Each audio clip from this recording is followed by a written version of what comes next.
Hello friends, today we are going to study the megasporogenesis.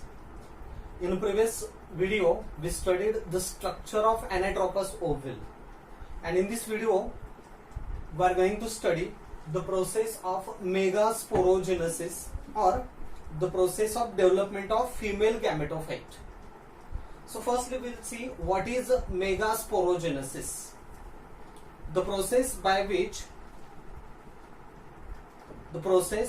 which megaspore is developed from the diploid megaspore mother cell. This process is known as a megasporogenesis. What is megasporogenesis? The process of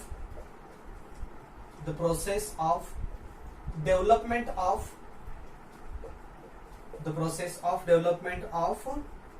megaspore from megaspore mother cell is known as megasporogenesis. The process of development of megaspore, one or many megaspores from the megaspore mother cell is known as megasporogenesis, and the developed megaspore then form the female gametophyte or the embryo sac.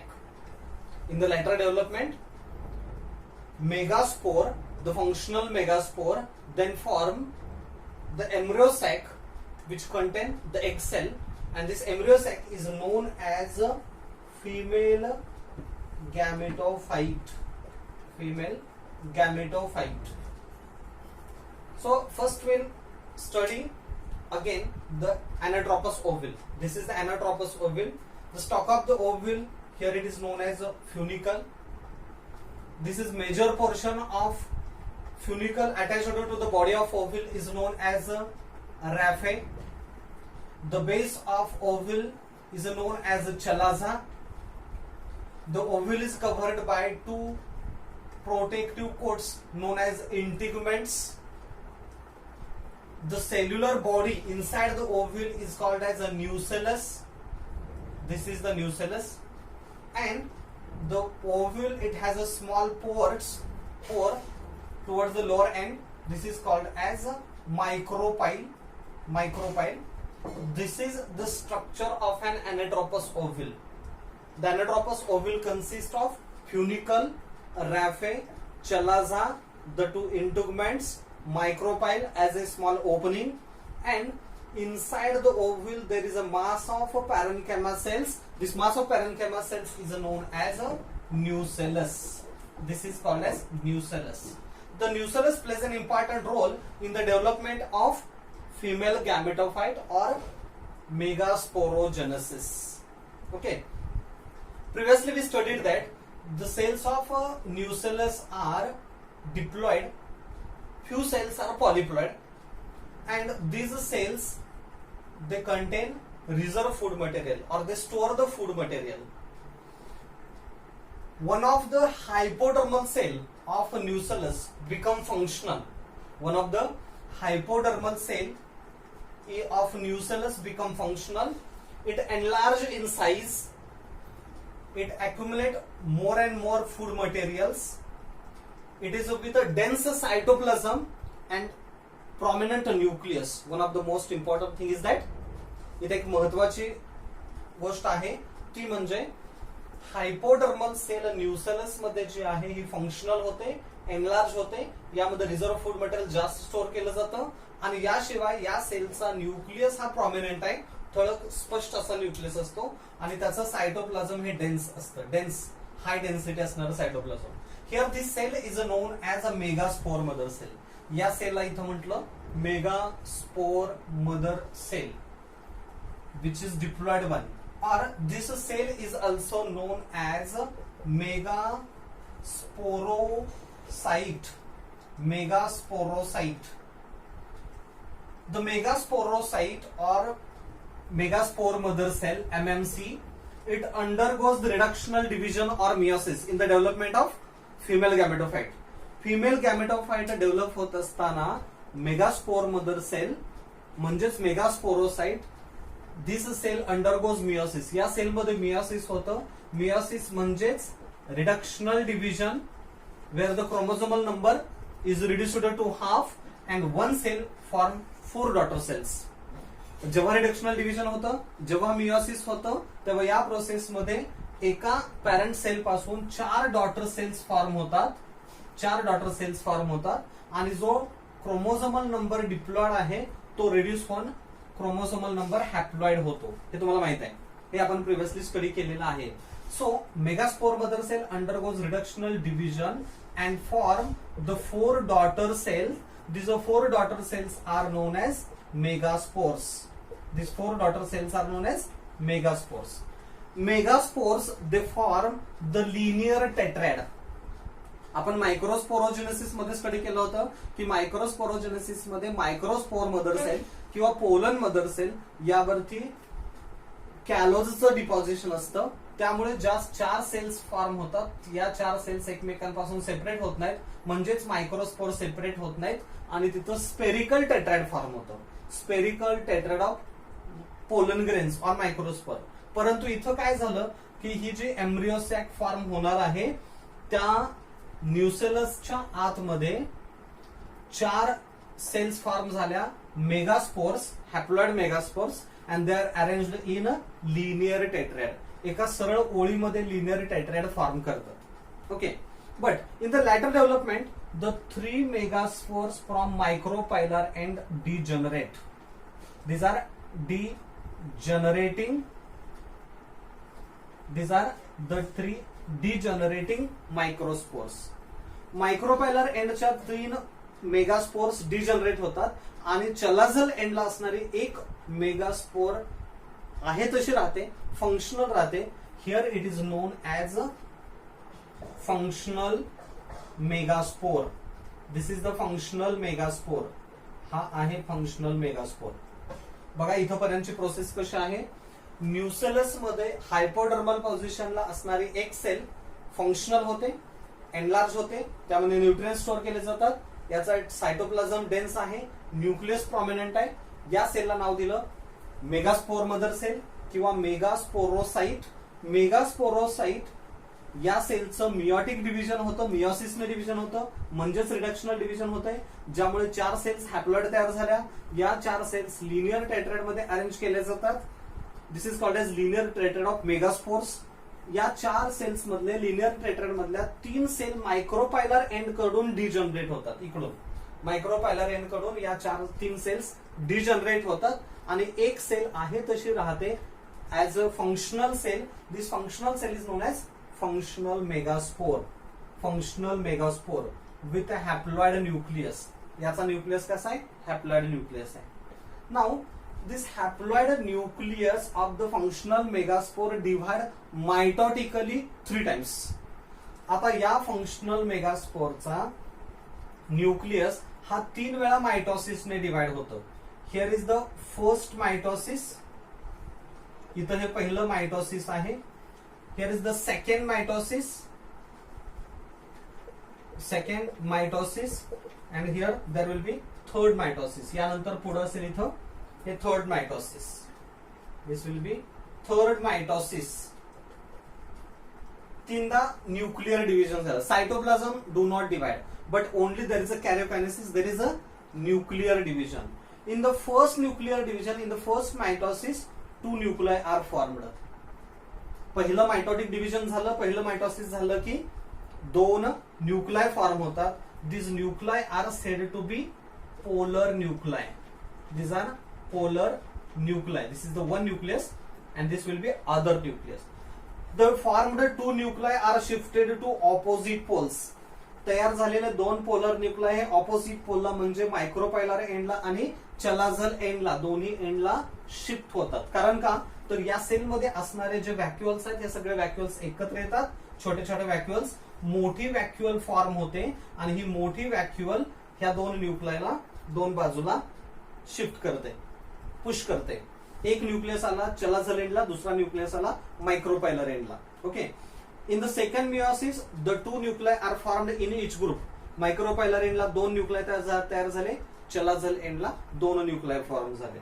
Now in the third mitosis 8 nuclear formed. Third mitosis मध्ये 8 nuclei form होतात. ह्या 8 nuclei मध्ये 4 nuclei मायक्रोपायलर एंडला आहेत आणि 4 nuclei चलाझल एंडला आहेत. Okay. Afterwards what happen, one of the nucleus from each group comes at the centre. आपण बघितलं की इथं एका बाजूला 4 न्यूक्लिय आहेत चलाझल एंडला, दुसऱ्या बाजूला 4 न्यूक्लिय आहेत मायक्रोपायलर एंडला. यातला एक एक न्यूक्लियस सेंटरला येतो. One of the nucleus from each group comes at the centre by leaving the 3 haploid nuclei. आणि यामुळे 3 न्यूक्लिय हे प्रत्येक चलाझल एंडला आणि मायक्रोपायलर एंडला राहतात. Okay. Here these are the 3 nuclei, here these are the 3 nuclei. Okay. And the 2 nuclei at centre. Now all this nuclei gather cytoplasm. आता ह्या सगळ्या न्यूक्लियस भोवती सायटोप्लाझम गॅदर होतं. सायटोप्लाझम सराउंड केलं जातं. This cells are surrounded by thin cell membrane also. Cytoplasm gather होऊन त्याभोवती cell membrane सुद्धा गॅदर केलं जाईल. And they are converted into independent cells. आणि या इंडिपेंडंट स्वतंत्र अशा पेशींमध्ये विभागले जातात ह्या सगळ्या cells. Okay. How many cells are formed in this structure. आता इथं किती सेल्स फॉर्म झाल्यात बघा. किती सेल्स फॉर्म झाल्यात. There are the 7 cells. How there are 7 cells. The 3 cells towards the chalazal end. 3 cells chalazal एंडला आहेत. 3 सेल्स टुवर्ड्स मायक्रोपायलर एंड 6 झाले. आणि सेंटरला एक सेल आहे. अशा ह्या 7 सेल्स झाल्या. But this structure contain 7 cells with 8 nuclei. यात जरी 7 सेल्स असल्या तरी न्यूक्लिय मात्र 8 आहेत. 8 न्यूक्लिय कसे. 3 nuclei towards chalazal end, 3 nuclei towards micropylar end, आणि इथं हे पोलर न्यूक्लिय 2 सेंटरला आहेत. 8 nuclei. Okay, the 3 cells formed towards chalazial end are known as antipodals. 3 nuclei जे अँटीपोडल जे चलाझल एंडला आहेत त्यांना नाव दिलं अँटीपोडल्स. ह्या सेल्स ज्या आहेत त्या antipodals with haploid nucleus. Cells with haploid nucleus. Now the 3 cells towards the chalazal end, sorry micropylar end, known as egg apparatus. This is said to be egg apparatus. Egg apparatus consists of a central large cell. It is called as egg or oosphere. Egg or oosphere.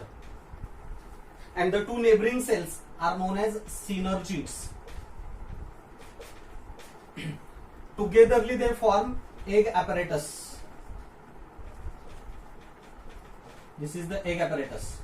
मायक्रोपायलर एंडला हे पूर्णपणे एक egg apparatus आहे ज्यामध्ये central sale ही अशी large आहे. Central cell is large called as egg cell. And the 2 neighbouring cells are synergids, sister cells. या सेलच्या सिस्टर्स आहेत आणि म्हणून त्यांना म्हटलं synergids. These are 2 haploid cells, synergids.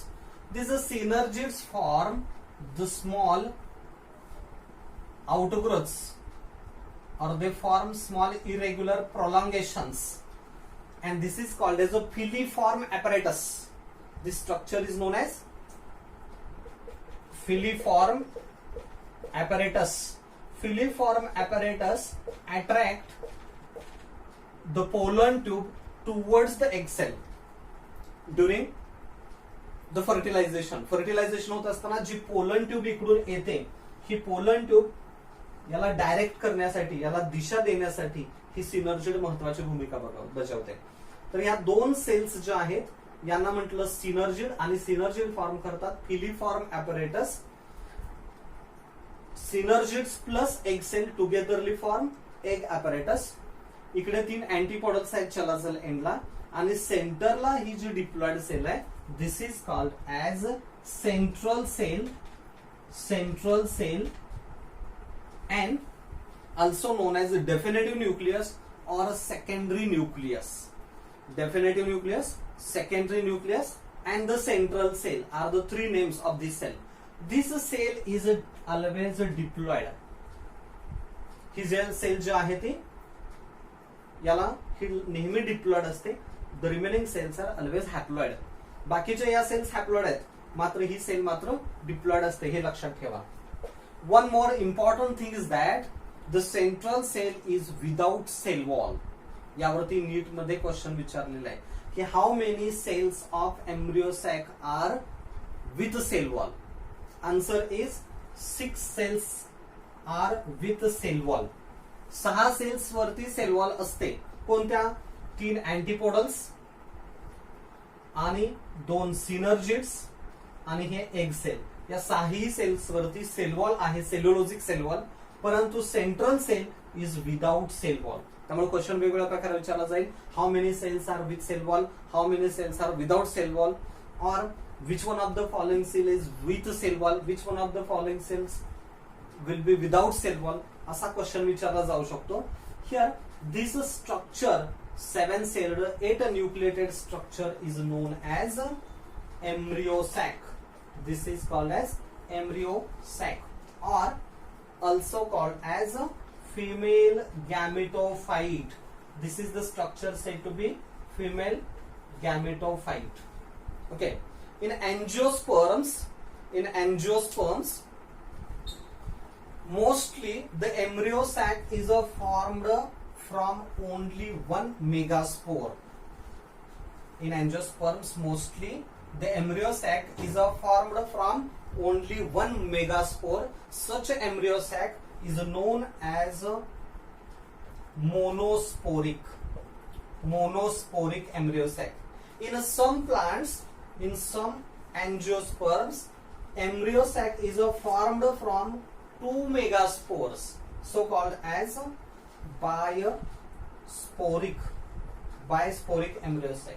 But exceptionally in some plants, the embryo sac is formed from the all 4 megaspores, so called as tetrasporic. काय सांगितलं बघा.